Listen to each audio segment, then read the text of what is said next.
Sí, reformulo la pregunta. Sí.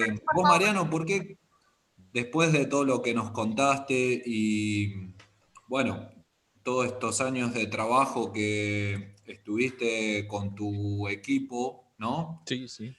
Llegás a una vinculación con este hecho histórico, ¿no? Y un grado de desarrollo bastante complejo. Mm. ¿Por qué crees que esa historia no llegó o se tapó o quedó solamente en el reverso de un billete?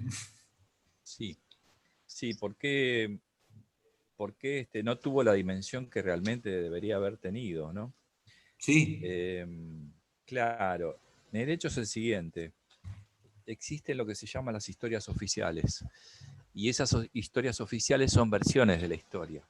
Esas versiones de la historia, eh, sobre todo de carácter liberal del siglo XIX, 1850 en adelante, podríamos decir, para poner alguna fecha, 1870, 1880, en nuestro país fueron las historias liberales, sobre todo de Mitre y de Sarmiento, los que escribieron esas historias liberales. Ellos no le dieron difusión a este tipo de hechos o si, no le, o si le dieron difusión, esto entraba en 2 o 3 renglones, o en pocos renglones, en los libros de texto, que eran, digamos, síntesis de las historias oficiales. Eh, no solamente eran los desaparecidos de la historia, este tipo de hechos, este tipo de eventos como la batalla de la Vuelta Obligado, sino también, por ejemplo, los levantamientos de las montoneras locales, de las provinciales, en la presidencia de Mitre o de Sarmiento. Es decir, esos hechos también fueron acallados el plan de operaciones de Moreno. Durante el siglo XX, otros historiadores siguieron esas líneas de las historias oficiales, por ejemplo, en relación con lo que sería la Semana Trágica de 1919, los fusilamientos de Rincón Bomba y Napalpí, ocurridos uno de ellos en 1940 y pico y otro en 1924, Napalpí 1924, eh, el bombardeo a Plaza de Mayo en 1955, los fusilamientos de José León Suárez en 1956, los fusilamientos de Trelew en 1972, los desaparecidos, sí, sobre los cuales, por ejemplo, Videla, el dictador Videla, dijo, no están, no están, son entes, no sé, no están, están desaparecidos. Esa es una versión, para hacerlo más sencillo y para apreciar esto, esa versión oficial duró pocos años. Fue desarmada ya con el juicio de las juntas en los años 80. Duró pocos años, pero esas son versiones de la historia oficial, que son recortadas, malintencionadas muchas veces, sesgadas. Bueno, esas historias oficiales hicieron que, esas versiones de las historias oficiales hicieron que este tema, como lo llamamos hace unos años, fuera uno de esos temas tabú, esos temas prohibidos. Es decir, había una versión de la historia oficial. Y esa versión de la historia oficial es la que se acepta. Es la que se acepta y se plasma en los libros de texto, que va a todos los niveles escolares, desde la escuela primaria, secundaria, en la universidad. Y hablar de otra cosa ya es algo como que uno está violando determinados límites y se está metiendo en terrenos que no son permitidos, digamos, ¿no? Entonces esas historias oficiales hacen que esas versiones se impongan. Esto está estudiado por algunos historiadores de esas historias oficiales, ¿no? Y por ejemplo, los que tratan de derribar esas historias oficiales, algunos de ellos son los que se conocen en el siglo XX como los revisionistas, que hay dos grandes tendencias que se dan, grandes movimientos revisionistas que se dan entre los historiadores, no los arqueólogos, en los años 30, en los años 70 y yo diría a principios del siglo XXI, que revisan esas historias oficiales y contraponen otras versiones que son distintas, que consideran otro tipo de actores y otro tipo de alcances, como por ejemplo el plan de operaciones de Moreno, ¿no? Por ejemplo, o los estudios sobre las montoneras provinciales, que no eran bandas de forajidos que se dedicaban a saquear y matar gente, ¿no? Es decir, tenían otros principios, se movían a través de otros principios, de otros reclamos, en contra, por ejemplo, de las injusticias que se creaban desde el puerto de Buenos Aires, por ejemplo, ¿no? Entonces, bueno, dentro de ese marco, la batalla, la vuelta obligada y la guerra al Paraná tenían una versión de la historia oficial, o varias versiones de la historia oficial que la ninguneaban de alguna manera, que le bajaban la categoría, decían, Sí. no, pasó. Lo mismo ocurría contra nuestros primeros desaparecidos, que serían los grupos originarios, los indígenas, ¿no? En los libros de texto aparecían en pocos renglones. Sí, porque aparte relacionado con estos dos próceres, bueno, vamos a revisar que Sí, mencionaste personas que aparecían sí, sí. en los billetes. Eh, Justo está relacionado este hecho histórico concreto de la vuelta obligado a que venía el imperio o los representantes de lo que en ese momento era el imperio. ¿Cómo vamos a contar una historia que nosotros nos enfrentamos a estos señores que venían a invadir nuestros ríos de mercadería? Claro, claro. Sí, sí, sí. Es decir, por un lado están estos imperios en expansión que existieron, imaginen, para que los chicos imaginen, por lo menos desde el Imperio Romano, por lo menos, más allá también, los persas, los romanos, los griegos, todos tenían su imperio. En lo que es la conquista de América, imagínense ustedes, de Alaska a Tierra del Fuego, el mapa, el mapa de los idiomas que se hablan de Alaska a Tierra del Fuego nos da el mapa de la dominación, porque no se hablan casi lenguas originarias, salvo excepciones de Bolivia, Paraguay y algún otro lugar más, pero no son aceptadas como lenguas oficiales. Pero ustedes vean que no son las lenguas de los pueblos originarios, son todas lenguas importadas. Si uno ve Alaska, por ejemplo, para contarles a los chicos, en Alaska se habla el inglés, en Canadá se habla el inglés y el francés, venimos hacia el sur, ¿no? En Canadá se habla el inglés y el francés, en Estados Unidos se habla el inglés y el español en gran parte, en México hacia el sur, salvo Brasil y algunas colonias del Caribe, es decir, se habla el español, ¿no? En Brasil el portugués, en las Antillas también el holandés, el inglés, etcétera, etcétera, la Guyana también el holandés, etcétera, etcétera. Si uno ve ese mapa del lenguaje, nos da el mapa de la dominación, el mapa de la expansión de los imperios. Es decir, no se habla el Sioux, no se habla el Cheyenne, no se habla el guaraní, excepcionalmente en Paraguay, que son aceptadas como lenguas oficiales. Eso nos da el mapa de la expansión de los imperios. Pero a su vez, nosotros también, dentro de nuestros países, de nuestros pueblos, de nuestras naciones, de nuestras repúblicas, tenemos gente que sin ser extranjeros trabajan para los extranjeros. Entonces, esa gente a los que en determinado momento se los denomina cipayos, esos cipayos son los que hacen la entrega, es decir, los que hacen esas versiones de las historias oficiales también. Los cipayos venían, es una expresión que viene sobre todo de la India, ¿no? Cuando este, esos grupos que trabajaban, es decir, incluso uno lo puede ver, si los chicos buscan fotografías, van a ver, o en la India, o por ejemplo los africanos, gente encadenada, con cadenas, llevados presos, digamos, para venderlos como esclavos, y los que los llevan son iguales que ellos, físicamente son iguales que ellos, pero tienen un uniforme inglés a lo mejor. Pero bueno, es tipo de elemento, es decir, los que siendo eh, compatriotas de ellos, que han nacido en el mismo lugar, trabajan para otros, el imperio en este caso, puede ser inglés, francés, como ocurrió en las colonias, por ejemplo, africanas, ¿no? Es decir, ahí, digamos, por un lado son los imperios en expansión, pero por otro lado son los socios locales, los que se ponen al servicio de esos imperios en expansión, normalmente por cuestiones económicas personales o de grupos, ¿no? Locales, por ejemplo, ¿no? Entonces, bueno, todo esta batalla, como otros acontecimientos de la historia nacional, tienen también ese tipo de connotaciones, ese tipo de proyecciones. Eso también lo tenemos. Y en estos hechos históricos de nuestra historia nacional, también aparecen este tipo de cosas. No Bien. sé si respondí exactamente. Sí, sí, Mariano, la verdad que es muy linda esta charla y sí, respondiste puntualmente a dónde apuntábamos con la pregunta, porque como te comenté al principio de la entrevista, el proyecto institucional de esta escuela Sí. es poner la lupa sobre estos hechos ocultados o ninguneados por la historia oficial. Claro, Entonces han salido muchos actos muy lindos y no solamente con nuestros alumnos empezar a hacernos preguntas así acerca de hechos históricos, sino las familias también.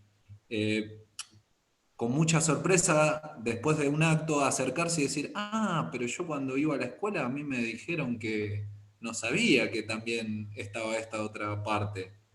Y eso como educadores a nosotros nos da mucho orgullo y satisfacción del trabajo.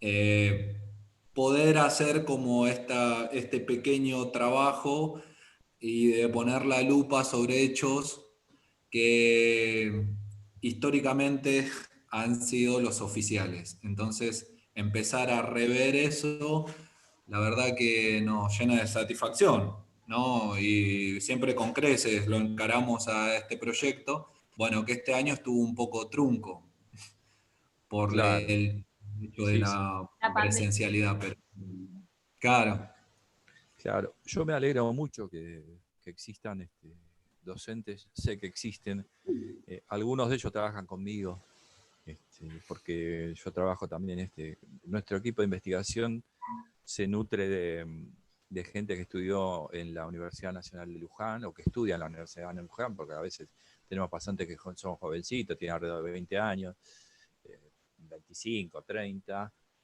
y, y muchos de ellos trabajan también dando clases y trabajan en la línea que hacen ustedes.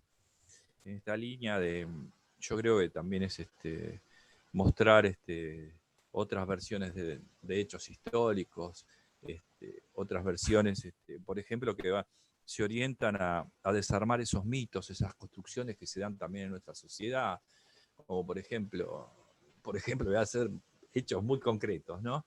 Eh, bueno, existen personas que son superiores a otras, razas superiores a otras, por ejemplo, y esto está demostrado a través de la arqueología y la paleoantropología, que todos venimos de un tronco común, de hace millones de años, y que los seres que nos precedieron hace, por ejemplo, 2,5 millones de años o 3,5 millones de años, que ha sido estudiado por los arqueólogos y los paleoantropólogos, medían aproximadamente las hembras de la especie 1 metro de estatura y los machos de la especie, lo explicamos así con estas expresiones, y los machos de la especie medían 1,20 m y pesaban alrededor de 30 kilos, 35 kilos los más pesados. Y la piel era mucho más oscura que la mía, por ejemplo, ¿no? Y su pelo seguramente sería rizado. Y el origen, esos grupos, el origen nuestro, son nuestros orígenes, se dio en el África Oriental, en el África Oriental, y que derivan de otros primates, porque venimos de ellos también, somos una de las ramas, digamos, de ese árbol, de donde salen también los chimpancés, los gorilas me refiero, ¿no?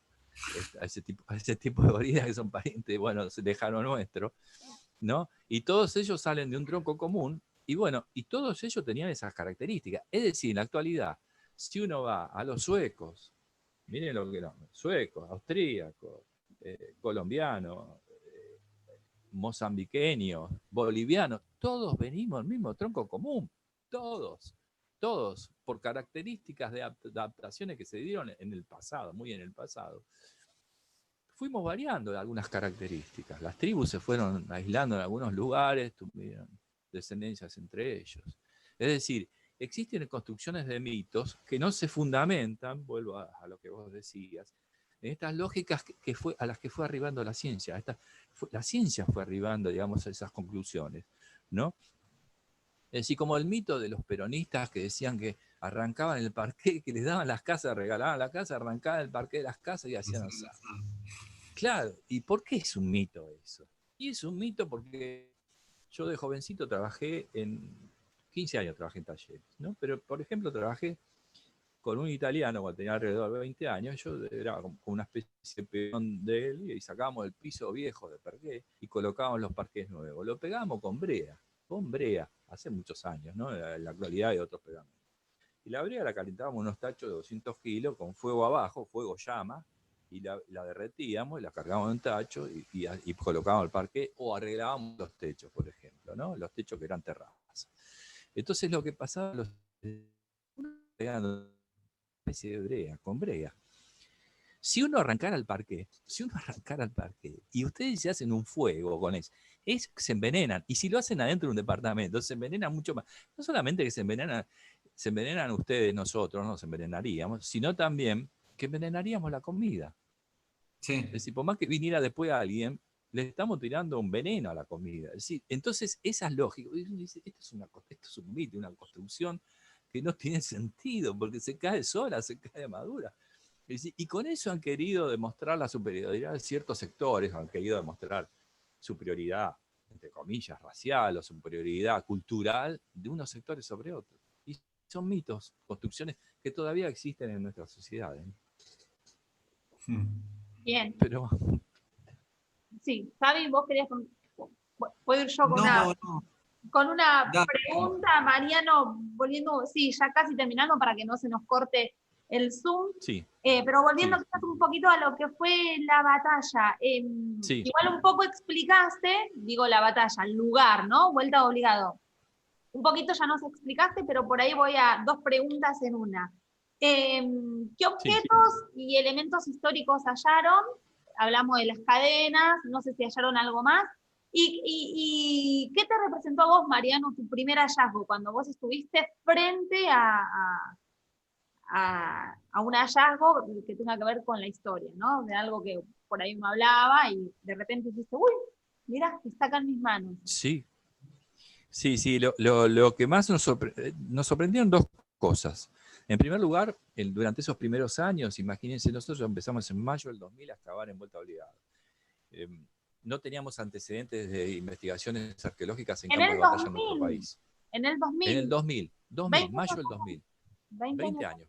Por eso este año se cumplieron 20 años de nuestras investigaciones en el sitio Vuelta Obligado, 10 años de la instalación del Monumento a la Soberanía Nacional en 2010 y 175 años de la batalla a la Vuelta Obligado. Es decir, escuchen, chicos, a nosotros, claro, porque pero estamos viendo son hechos, esta batalla. Digamos, claro, cuando me preguntan a mí, yo digo, bueno, destaco también los 20 años que estamos escuchen. trabajando en el lugar.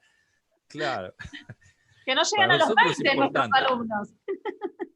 Claro, los alumnos, ustedes no llegan a los 20, no habían nacido. Y ustedes eran chiquitos. Claro, por supuesto. Bueno, entonces uno de los primeros hallazgos que me llamó la atención, más me llamó la atención y no llamó la atención también, fue encontrar cerámica indígena. Restos de cerámica indígena, piezas muy chiquitas, más o menos 2 centímetros, 1,5, 2,5, no más que eso, de tamaño, pero pedacitos, no eran vasijas enteras. Bueno, el hecho es que en ese lugar habían habitado grupos indígenas originarios por un tiempo que nosotros todavía desconocemos, no sabemos si son cientos o quizás miles de años, y explotaban los recursos del río. La pesca, la caza en los montes locales, la recolección de vegetales, de los frutos silvestres. Vivieron durante cientos o miles de años. Entonces uno de los primeros hallazgos que encontramos fueron esos. Eso nos llamó grandemente la atención. Eso lo empezamos a entregar al primer centro de interpretación indígena del país, que está en San Pedro, ubicado ahí cerca de Vuelta Obligado, en la calle, por si los chicos quieren ir, y si un día si pueden ir ustedes con la escuela, que los van a recibir con los brazos abiertos. Eso es el primer centro de interpretación indígena del país, que se llama El Antigal. El Antigal lo dirige la cacica Clara Romero, los puedo conectar después con ella. Clara Romero. Entonces, cuando nosotros hacemos una entrega de materiales a la municipalidad, porque después empezamos a encontrar elementos de la batalla, clavos de sección cuadrangular, restos de proyectiles, pero eso fue con los años también, ¿no? Fuimos sumando esas cosas. Entonces, cuando hacemos la primera entrega de materiales a la parte de cultura de la Municipalidad de San Pedro, que es lo que corresponde, a donde tenemos que entregar, después de estudiar los materiales, los entregamos los arqueólogos, los podemos tener algunos 4, 5 años, 8 años, y después los vamos entregando, porque vamos clasificando y comparando. Entonces cuando fuimos a entregar eso en el año 2008, alguien se enteró en San Pedro y era la cacica esta que dirige la comunidad de los Cuom, que son un grupo de indígenas urbanos, ¿no? O suburbanos, viven en los suburbios de la ciudad. Entonces se comunicó conmigo y me reclamó porque yo no había entregado a ellos y estaba entregando a estos criollos europeos de la municipalidad, criollos europeos, digamos, descendientes europeos, ¿no? Entonces me decía, vino y un día en la campaña de 2008, noviembre de 2008, me vino a reclamar. Vino a hablar conmigo en realidad. La conecta a alguien de la universidad donde yo trabajo hace más de 30 años. La conecta creo que es doctora Beatriz Gualdieri, que es antropóloga también, socióloga. Y entonces viene y me dice que va a venir a hablar conmigo la cacica Clara Romero. Y ella viene un día y yo la esperaba antes y llega el último día de campaña cuando estábamos juntando las cosas para volver. Y me dice, Mariano, me trataba de usted en ese momento, tiene más o menos mi misma edad, creo que tiene 2 años más. Y me trataba de usted, dice, yo venía a reclamar porque me parece que nuestro pueblo tiene más derecho que nos entreguen la cerámica indígena que ustedes encontraron en la batalla, en el campo de batalla, porque es parte de nuestra cultura y de nuestros ancestros. Y yo la escuché atentamente y le dije, tenés razón. Les corresponde, ustedes tienen más derecho que nosotros se lo entreguemos a la municipalidad. Bueno, con ella, con su grupo originario, colaboramos nosotros en construir ese primer centro de interpretación indígena que lo apoyó el Instituto Nacional de Antropología y Pensamiento Latinoamericano, es al que nosotros respondemos, y nosotros desde la universidad colaboramos en la construcción de ese centro de interpretación. Eso ocurrió en el año 2009, y a partir de ahí empezamos a entregarle la cerámica y los objetos indígenas a ellos. En el año 2012 me declararon hermano ellos, me reconocieron, me emociono cuando los digo, ¿no? Pero me reconocieron como un hermano, es decir, como alguien que yo los entendía y que nos entendíamos, y yo tengo un simbolito que ellos me dieron, que es esta lechucita, que es un símbolo de ellos, ¿no? De hecho de cerámica, ¿no? Y no sé si alcanzan a ver, pero bueno. Sí, sí. Es una lechucita De madera. y me declararon hermano de la comunidad, lo que para mí fue un honor bárbaro, es impresionante para mí. Entonces, bueno, estos fueron unos hechos que más me impactaron emocionalmente también, ¿no? En relación con la batalla. Es decir, las connotaciones simbólicas, emotivas que tenía, no solamente la batalla como batalla, sino también estos aspectos que fueron surgiendo durante los años. Claro. Y otro para contestarle a ustedes y a los chicos, otro aspecto que me llamó mucho la atención, es que nosotros no encontramos, por ejemplo, los positivos. Es decir, los arqueólogos podemos trabajar con positivos o con negativos. Y voy a explicarle brevemente a los chicos también y a ustedes de qué se trata. Es decir, yo acá tengo, por ejemplo, un positivo, que sería la virome, ¿no? Pero si yo voy con la virome y clavo la virome en la tierra, me deja un agujerito. Saco la virome y queda esa impronta, ese agujerito. Es decir, ese sería el negativo donde estuvo el virome. Nosotros encontramos las huellas de postes hechas por los combatientes que montaron las defensas entre agosto y noviembre de 1845, las huellas de postes, no encontramos los postes, no encontramos los cañones, pero encontramos las improntas cavadas en la tosca donde estaban apoyados esos cañones. Es decir, el hacer ese hallazgo de los negativos también para nosotros, para mí personalmente y para nuestro grupo de investigación, fue algo muy especial, muy importante. Había pocos sitios en el país que tenían huellas de poste. En ese momento no había ningún sitio histórico con huellas de poste, solamente lo que llamaban prehistóricos, las cabañas de algunos grupos indígenas. Yo trabajé en Tierra del Fuego también, que habíamos encontrado en excavaciones arqueológicas las huellas de las cabañas indígenas, en ese caso de los yámanas que habitan en el canal de Biblia, ¿no? Pero bueno, entonces ese hallazgo también representó para mí, más que la materialidad, encontrar algo, era importante, encontrar un proyectil o lo que fuera. Pero más que eso, esos negativos también, para mí fue una cosa impresionante porque son muchos negativos. Es decir, no eran solamente las huellas de los postes de las empalizadas, está la huella del mástil de una batería, donde se clavó el mástil con la bandera, ¿no? Esa huella la encontramos. Encontramos la huella donde se plantó un cañón que no figura en los documentos escritos. Es decir, a veces los arqueólogos, la arqueología puede aportar información que no se tuvo en cuenta en documentos, ¿no?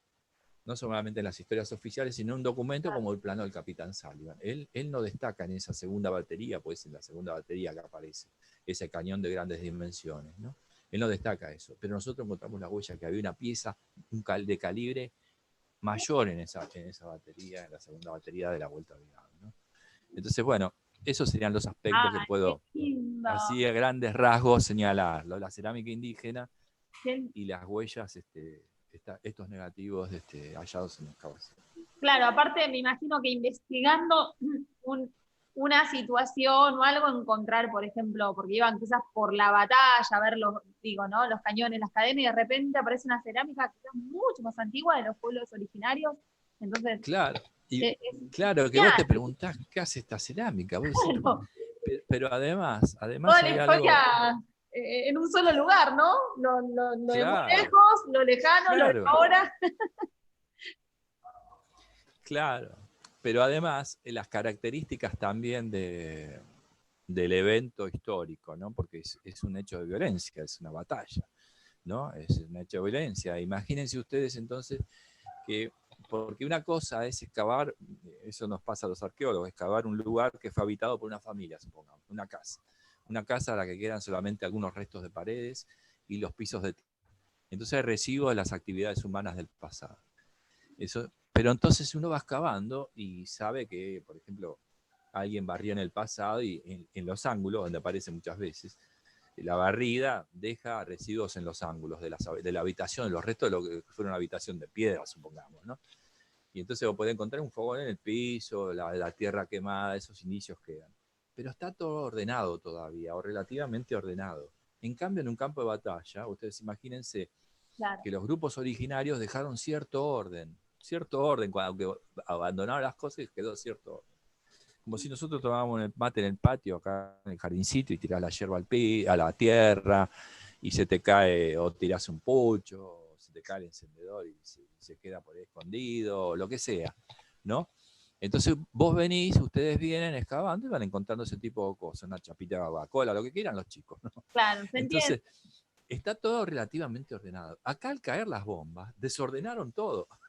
Mezclaron esos objetos que tenían cientos o miles de años con otros objetos de 1845. Claro. Entonces, ese tipo de cosas también ocurren en un campo de batalla, ¿no? Qué lindo. Bueno, Mariano, la verdad que nos quedaríamos horas, pero esta bendita tecnología nos hace ir acortando. No sé si Javi vos querés. Yo la verdad me quedaría horas y se va a apagar y lo volvería a iniciar, pero no se puede. Comparto bueno, lo dicho. chicos, lo que necesiten, ustedes necesiten, y si un día nosotros pensamos, yo siempre soy optimista, pero nosotros pensamos que nuestras campañas arqueológicas las hacemos en noviembre y en abril de cada año, ¿no? Nosotros estamos planificando la campaña de abril. Entendemos que estamos en un contexto de pandemia, etcétera, etcétera.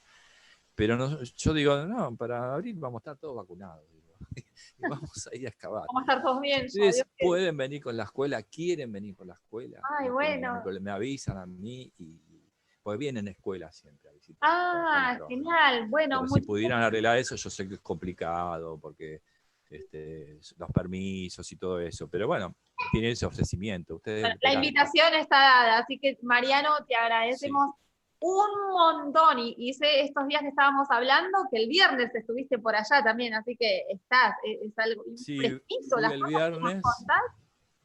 Fui el viernes y vuelvo este viernes al acto. No sabemos todavía los alcances del acto, porque todavía no lo sabemos, pero sabemos que va a haber un acto por lo menos del Estado municipal. No sabemos si puede estar el Estado provincial y el Estado nacional. Es probable, no lo sabemos, pero Mariano, ¿sabes que ya vamos a estar ahí? Me volvió a salir el cartelito que ya se termina. También, bueno, como te dije al principio, le mandamos un saludo a nuestras compañeras que también están en sexto, a Silvia, Elizabeth y Estela, que ellas dan otras áreas, pero como esto lo van a ver los chicos, no es esto somos Javier y yo, no, somos todos, y solo que Javi y yo estamos en Ciencias Sociales, y agradecer a nuestros directivos, Liliana y Claudia, que siempre nos dan la posibilidad y la oportunidad de poder manejar los temas con las herramientas y con esta libertad. ¿Sí? Y Mariano, ¿te podemos pedir un saludo para los chicos de la EP52 de Monte Chingolo, sexto A y sexto B? ¿Cómo no? Los egresados de este año. Les mando un cordial, afectuoso saludo a todos los chicos del Monte Chingolo. Y bueno, a mí me encanta que los chicos, que los profes, los docentes se interesen por este tipo de cosas, que le podamos mostrar los avances que se producen, en este caso en la ciencia arqueológica actual, ¿no? 2020 le podemos decir. Tal cual, sí. Claro, 2020 y le hemos dado información fresca, incluso que a veces no publicamos, pero los chicos tienen eso y bueno, yo les mando un afectuoso saludo tanto a los chicos como a ustedes. Muchas gracias, Mariano. Para mí es un honor, un placer hacer algún aporte a la escuela pública. Bueno, muchísimas gracias por tu predisposición. Mi esposa también trabaja en didáctica de las ciencias sociales. Por ahí la conocen, se llama Viviana Zenobi, pero por ahí habrán visto algún libro de ella. Algún libro o algo. Bueno, un beso, cuando precisemos recurriremos a ella, Viviana. Bueno, Viviana. Sí. A la fecha. Bueno, chicos, Mariano, un beso grande. Gracias. Y... Un beso para ustedes y para los chicos. Muchísimas gracias y a disposición cuando necesiten algo. Gracias. Les mando un abrazo. Mariano. Chao, abrazo. Chao.